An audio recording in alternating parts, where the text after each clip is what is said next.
Hello, Michael.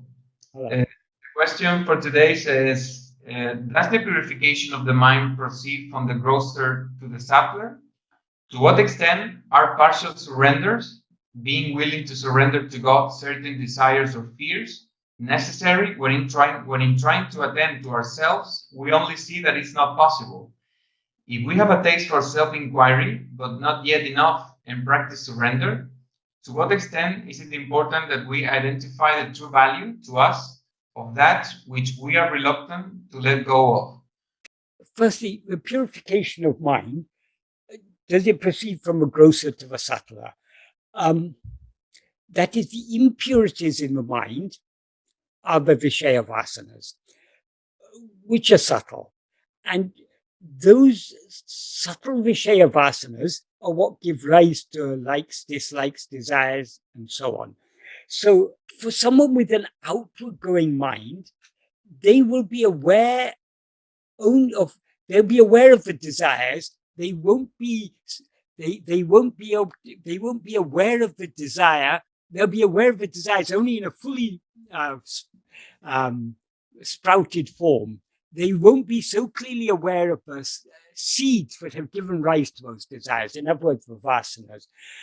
So, uh, for a person with an outward going mind who wants to surrender, who wants to follow the spiritual path, they will first start trying to curb their desires, which is good. It's good to try and curb our desires.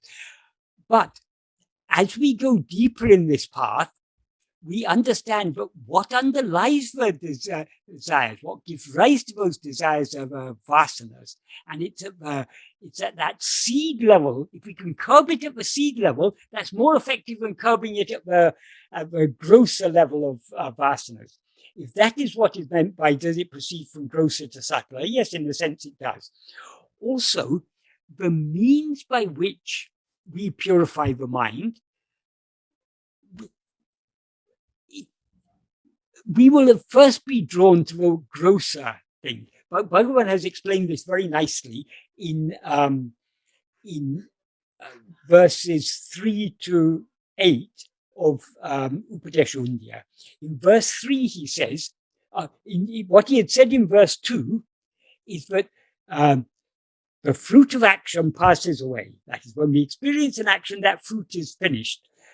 But what makes us fall into the ocean of action is the seeds. Because every action we do produces not only fruit but also seeds. Those seeds are the vasanas. So we have inclination. If we do something, if we eat some chocolate and we enjoy the chocolate, then we've got an inclination to eat it again. And the more we eat chocolate, the more stronger that inclination will come. In that way, actions produce not only fruit, which will be experienced, which may or may not be experienced at some later in some later life. The fruit of the actions we do in this life cannot be experienced in this lifetime. They all get stored in sanchita. What we are to experience in this lifetime is the fruit of actions that we've done in the past. But we are not concerned about the fruit. That's out of our hands. We've done the action, and if we are to experience the fruit, we'll experience it when we're to experience it. What concerns us is the seeds, the vasanas. So the more you do any action, the more you're creating the inclination to do that action. So Bhagavan says it's the seeds that cause us to fall in the ocean of action.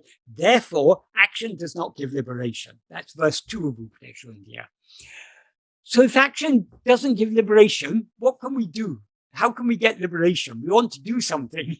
So, but if doing cannot give liberation, then we're at a loss. So then Bhagavan says in the next verse, nishkarmiya karma, that's action done without expectation of a result. Like generally, when we do action, we do it in order to I go to office every day and I work very hard in the office. Why? Because I know at the end of the month I'll get my paycheck. So we are doing action for some result. That is what the normal motivation for doing any action. It pains me to see you suffering, So I try to alleviate your suffering. Why? Because that alleviates me of the pain of seeing your suffering. So if most actions are driven by the expectation of some result, so that is called kamya karma. If we do action without expectation of result, that is called nishkarmiya karma. So Bhagavan says, nishkarmiya karma done for God. Because the actions will always be motivated by something. So instead of our action being motivated by a desire for some result, if we do the action just for the love of God, that such action will purify the mind and show the way to liberation.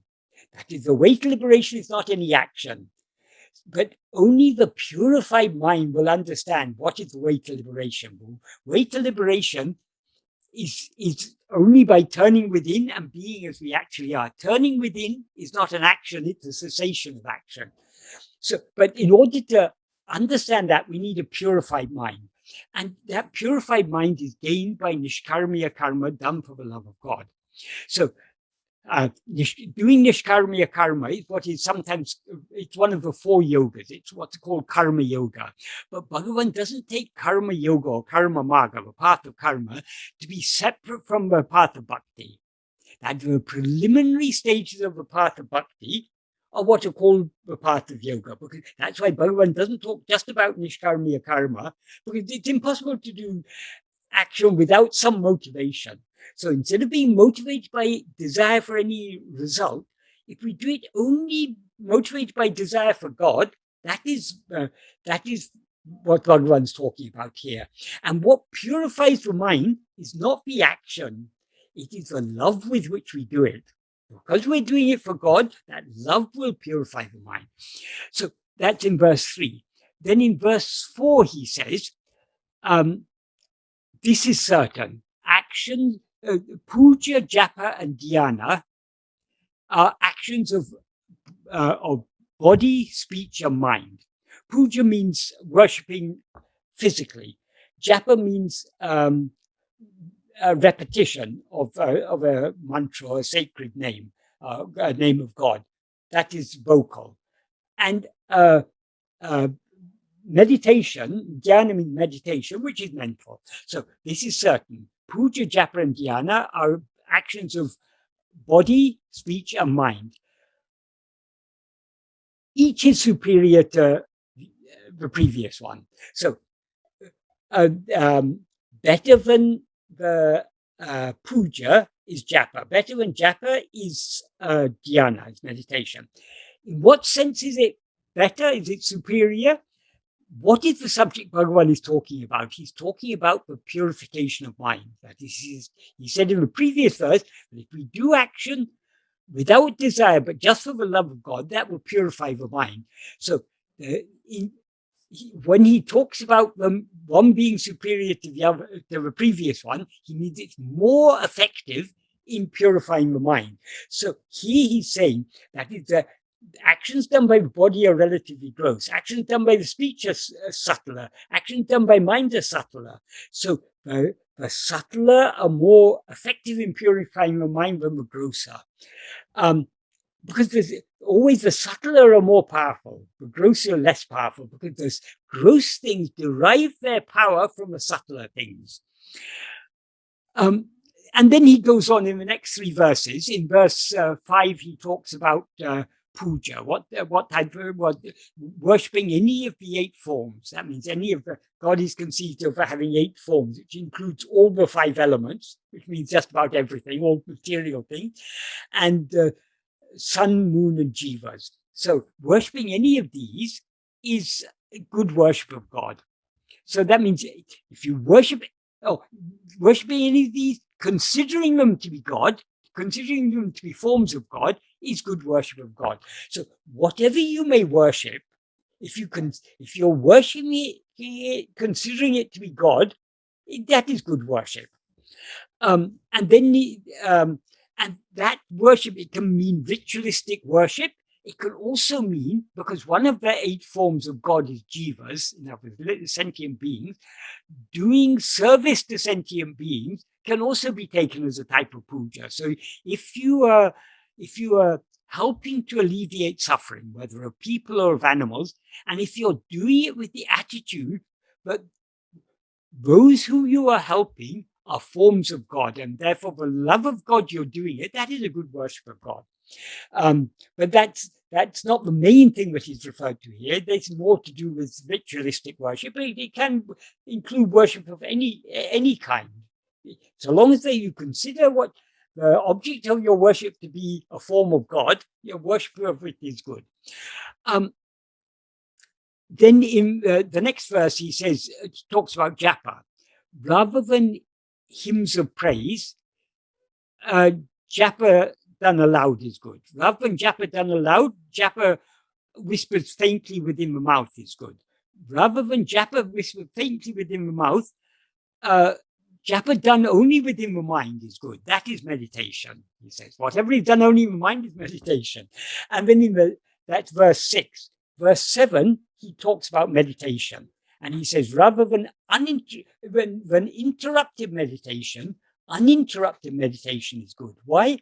Because supposing you're meditating on God, and your meditation is often being interrupted by thoughts about other things, why are you thinking about other things instead of about God? Because you're more interested in those other things than in God. So the greater love you have for God, the more uninterrupted your meditation will be.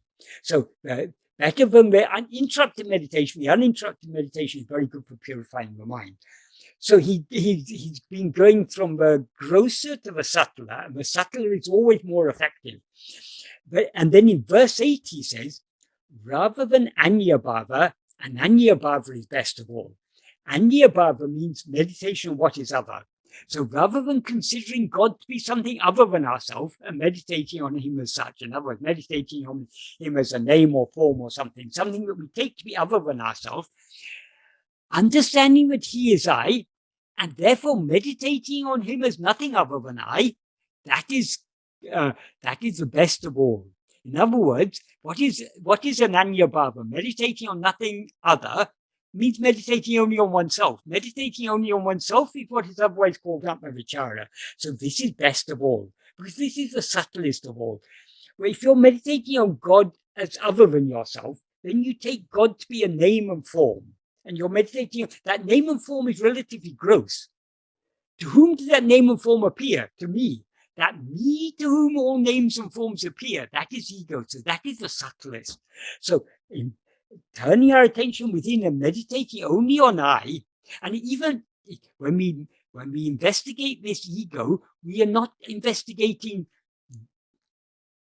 the ego is a mixture of fundamental awareness I am and adjuncts, this body and so on.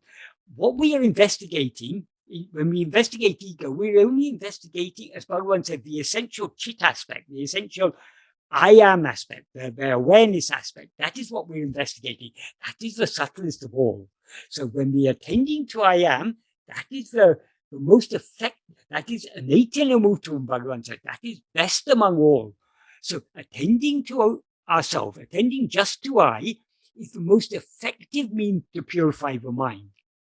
But people won't be attracted to this immediately. They have to go through the grosser means of purification in order to be drawn eventually to this subtler form of purification. So in that sense, yes, purification of mind does proceed from the grosser to the subtler. And the grosser is less effective, the subtler is more effective, because the grosser things derive their power from subtler things. So investigate, going back to the subtlest of all, that is the most effective means of purifying your mind. And also another thing is, everything other than ourselves, the name of, including the names and forms of God, are vishayas. They're things other than ourselves.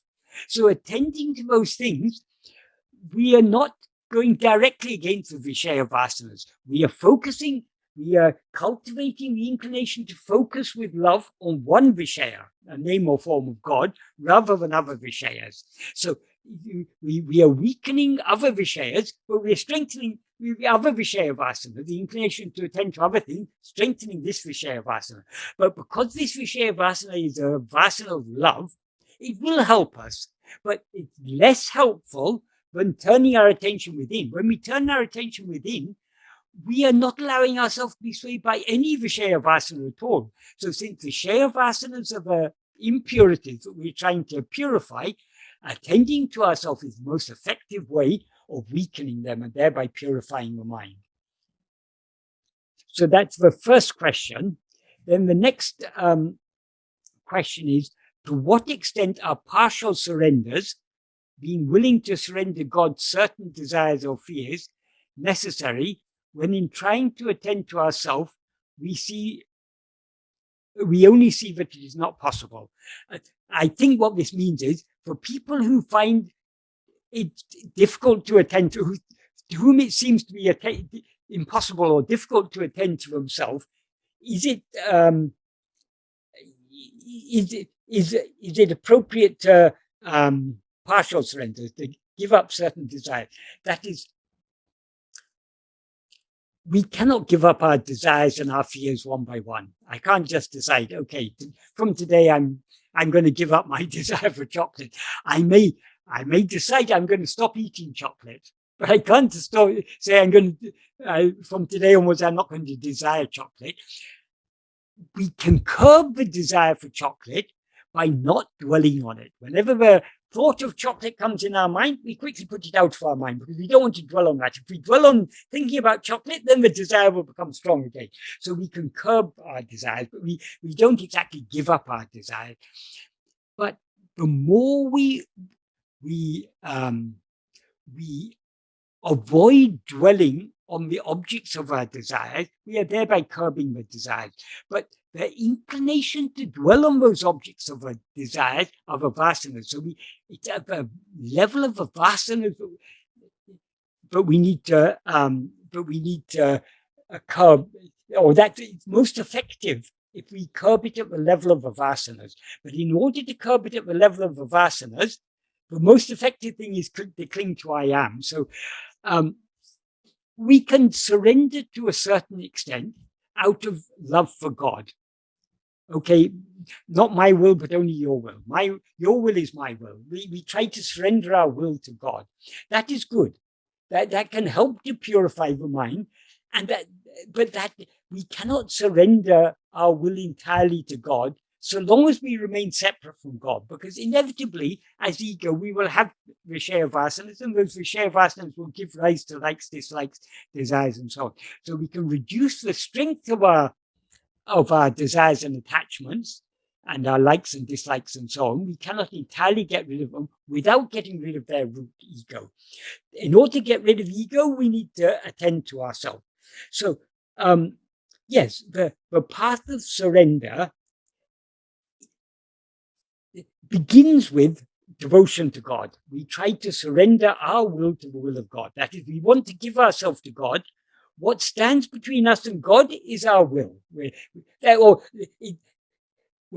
That's what quickly becomes clear to us. If we want to surrender ourselves to God, we say we want to surrender ourselves to God, but we still have so many likes and dislikes. When something favorable happens, we're happy. When something unfavorable happens, oh, why did this happen to me? We don't think that so. Okay, it happened by the will of God, but why did God have to want this for me? Why didn't God want for me what I want for myself? We understand that our own likes and dislikes are standing between us and God. So we try to surrender our will to His will. Not my will, but your will. Whatever you want, I'm happy to accept that. So that is where it's in the path of dualistic devotion that surrender has its beginnings. But if we want to go deep in the path of surrender, we have to come to this path of Atma-vichara sooner or later, because our aim is not merely to surrender our will, our aim is to surrender ourselves. We want to surrender our will in order to surrender ourselves, but we cannot surrender our will entirely until we surrender ourselves. So we sooner or later have to come to the path of vichara. But even after coming to before coming to the path of vichara and after coming to the path of vichara, we need to be trying to lessen the extent of our desire, the strength of our desires, attachments, likes, dislikes, and so on, we do so by not allowing ourselves to be swayed by them. And since they begin, they arise from vasanas, as soon as the vasana begins to, the inclination arises in us, we try to curb it at that level so that it doesn't develop into a strong desire. And then it says, if we have a taste for self-inquiry, but not enough and practice surrender, none of us have sufficient taste for Atma-vichara, because if we had sufficient taste, we would turn within and that would be the end of the story. So we have some taste, but not sufficient taste. If we had sufficient taste, we would turn within and we would surrender ourselves, thereby surrender ourselves completely. So the fact that we're attracted to this path means at least we have some taste for Atma-vichara. We've got some liking to practice Atma-vichara. So we should, however weak our inclination to practice Atma-vichara may be, we should try to cultivate that inclination by trying little by little, as much as possible, to be self-attentive. So we shouldn't be looking for substitutes for self-inquiry. We should do this, but to the extent that we are able to surrender by not allowing ourselves to be swayed by likes, dislikes, desires, and so on, to that extent will it help us to go deeper in this path of self-surrender. And then it said, to what extent is it important that we identify the true value to us of what we are reluctant to let go of? Well, yes. Why are we reluctant to let go of things? Because we have attached value to them. We think that we derive happiness from them. So our mind goes after them. If we didn't think we had derived happiness from things, our mind wouldn't go after it. So our mind, we dwell on those things. I mean, it is the true value, as it's said in the question, it would be that the thing when our attention goes outwards to attend to other things, those things makes us happy. So it seems to make us happy, yes. But that is why we need to discriminate, because where does that happiness come from? If I desire something and I get what I desire, my desire is satisfied. So I seem to enjoy some happiness as a result. But that satisfaction, where that happiness is coming from, is not from the object of my desire. If I desire to eat chocolate, and when I get chocolate, I feel some pleasure from enjoying that chocolate. Why? Because the desire has been satisfied. When the desire is satisfied, the agitation that was caused by that desire, the mental agitation that was caused by that desire, the restlessness that was caused by that desire, is temporarily abated. And so we experience a little bit of the infinite happiness that is already within us. So happiness doesn't come from things outside. So this is where we need to apply discrimination. So long as we think that happiness, I'm going to be happy if I get a new car, if I get a new house, if I get a better job, or if I have more money in the bank, I'll be happy. We are looking for happiness in the wrong direction. So we have to use discrimination.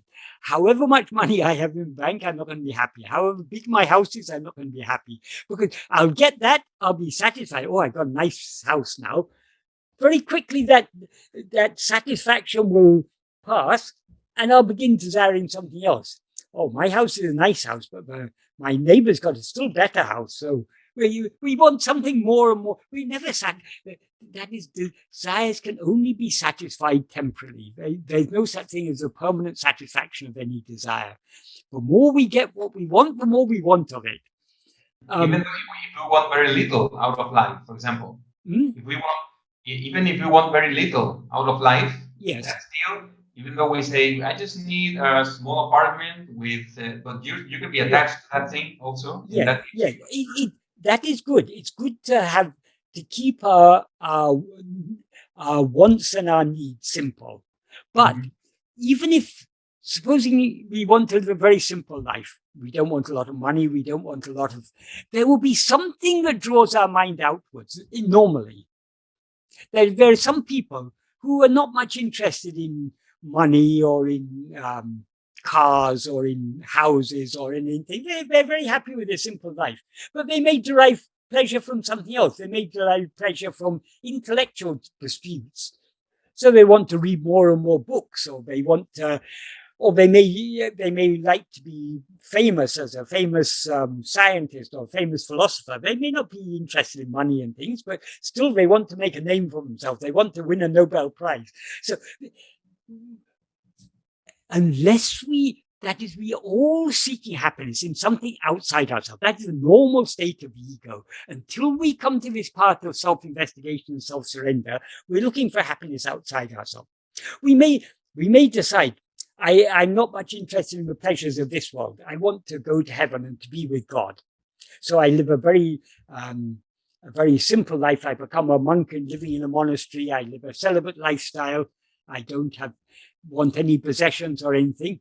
All I want to do is to pray to God. So after the death of this body, I go to heaven. But even that is a desire for something other than ourselves. It's still a Vishaya. Heaven is some place where it'll be a nicer world than this world. I'll be with God. And we're still looking for something outside ourselves. That's still looking in the wrong direction. So merely having simple desires or not desiring a lot is not necessarily, I mean, it's good not to have strong desires for anything, but we need to understand desire for anything other than ourselves, even if it's for heaven or for being with God or whatever it is, it's still something other than ourselves. We are still looking for happiness outside ourselves. That is why Bhagavan says, rather than Anya Bhava, the Ananya Bhava is good. We're not looking for happiness outside ourselves. We're not taking God to be something other than ourselves. We recognize that God is our own real nature. So in order to be with God, we need to turn within and merge back into Him and lose ourselves completely in Him. Yeah, exactly. And say, yeah, the spiritual path in a way is like saying no to the things that we as ego like or enjoy, and that's like the most courageous thing. I mean, that one can. But one thing we never say no to, the one thing we never say no to is happiness. Whether we are the worst sinner or the greatest saint, we are all seeking happiness because it's our very nature to seek happiness. And for whom are we seeking happiness? For me. Oh, no, I'm not seeking happiness for myself. I only want to do service to others. Why do I want to do service to others? Because I get satisfaction. If I do service to others, it pains me to see others suffering. So to alleviate the suffering I feel on seeing others suffering, I want to alleviate their suffering. So ultimately, we all want happiness for ourselves. And there's no wrong in wanting happiness for ourselves because happiness is our real nature. We're not wanting anything that we don't have full right to. The problem is that we look for the happiness in the wrong place. Happiness cannot be found. Genuine happiness, true happiness, infinite happiness cannot be found in anything other than ourselves. If we seem to derive happiness from anything other than ourselves, even if that is doing selfless service to other people or something, that happiness that we are deriving, it's only happiness coming from within us. Yeah, and Michael, regarding changing a little bit, yes. What you said, I think something attending about actions. You said something before. It's about chit vritti nirodha, like calming your thoughts. No, that would be the path of yoga, more than the Advaita, of course. So in which way is it different to do chit vritti nirodha from Atma-vichara? Because in chit vritti nirodha, if you're trying to calm your thoughts, you have to you cannot put your attention on thoughts. You have to take your attention somewhere else. They have techniques, pranayama and certain meditation techniques. all those Yeah. are attending to something other than oneself. If you're doing, in order to do pranayama, you have to be attending to your breathing. So yoga has developed certain techniques that are effective for calming down the mind, reducing the extent of chitta vritti nirodha. And if you perfect the skill in yoga practices, you can even withdraw your mind from all things other than yourself, and thereby go into a state they call nirvikalpa samadhi. As Bhagavan said, that nirvikalpa samadhi is nothing but manolaya. It's a state like sleep. So that is not of any spiritual benefit. Yeah, I remember Sadhu Om saying, I don't know in where exactly, in the first or second part of the path of Sri Ramana, that the nature of the power of attention of Atma-vichara is different from the power of attention that of any other practice. So even though if you practice, if you do any other practice, you don't gain anything later. Well, it's not Would you that you don't gain? gain anything, but it's not that the power is different. It's one power of attention. But he used to give an analogy. There's a town about 50 miles north of Tiruvannamalai called Vellore. And there's also a town, I'm not sure, maybe a bit less than 50 miles south of Tiruvannamalai called Tirukkoilo. And he used to say, supposing you don't know how to ride a bicycle and you want to go to Vellore and someone gives you a bicycle. And so in order to go to Vellore on the bicycle, you need to learn how to ride a bicycle. What is the best way to learn to ride a bicycle? Surely it's better to start heading towards Vellore, practicing cycling as you go. After you've gone some 10 miles or so, you will have finally got the hang of cycling, and then it'll be easy for you to go the next 40 miles. Instead of trying to learn to ride a bicycle on the road to Vellore, if you start learning to ride a bicycle on the road to Tirukkoilo, you will, after 10 miles, you'll have gained the skill of cycling. But then then you're 60 miles away from Vellore instead of 40 miles away from Vellore. So if you want to gain, this is for people who want to develop powers of concentration. If you want to develop power of concentration, if you want to develop one-pointedness, ekagrita, begin by gaining one-pointedness. What is our goal? Our goal is to know ourselves. So let's start developing ekagrita, one-pointedness on ourselves rather than on anything else. Because supposing you become very skillful in pranayama and you're able to calm the mind down to a considerable extent, if you then want to turn the mind towards Atma-vichara, you'll be constantly, there'll be a constant tendency to be distracted by the prana, because you're breathing, because you've developed that ability to concentrate on the prana. So it's in that sense that he said. So about your question about chitta vritti nirodha, that is, as Bhagavan explained, merely stopping the thoughts, even if you can, there are yogic techniques by which you can stop thoughts, but that doesn't enable you to know yourself. And in order to try to stop thoughts, your attention is on thoughts, and whether on by pranayama or by some yogic, by some meditation techniques, you're still attending to something other than yourself. Whereas in Atma-vichara, we are not concerned about thoughts. Let thoughts come or go. It's not our concern. Our only concern is, to whom do these thoughts appear? To me. We turn our attention back to ourselves. So in Atma-vichara, we are not trying to push away thoughts. We are trying to hold on to I. If you hold on to I, a thought will automatically come to an end. But that's not our concern. Let thoughts go on if they want to go on. It's no concern of ours. Thoughts go on only when we're concerned about them. So if you're not concerned about them, they will automatically cease. But that is not, we are not to see, have the thoughts stop now? In order to see that, we have to look at the thoughts. And again, our attention is away from ourselves. So we need to be indifferent to thoughts. That's why Bhagavan said, what's the matter in the 6th paragraph? However many thoughts arise, so what? As and when each thought arises, you need to investigate to whom does it arise.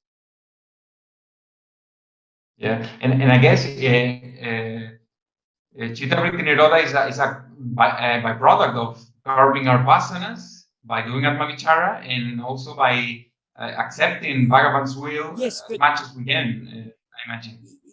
Atma-vichara is a much more direct way of curbing the Vishaya Vasana, because in pranayama, in yoga, all yogic practices involve attending to something other than oneself.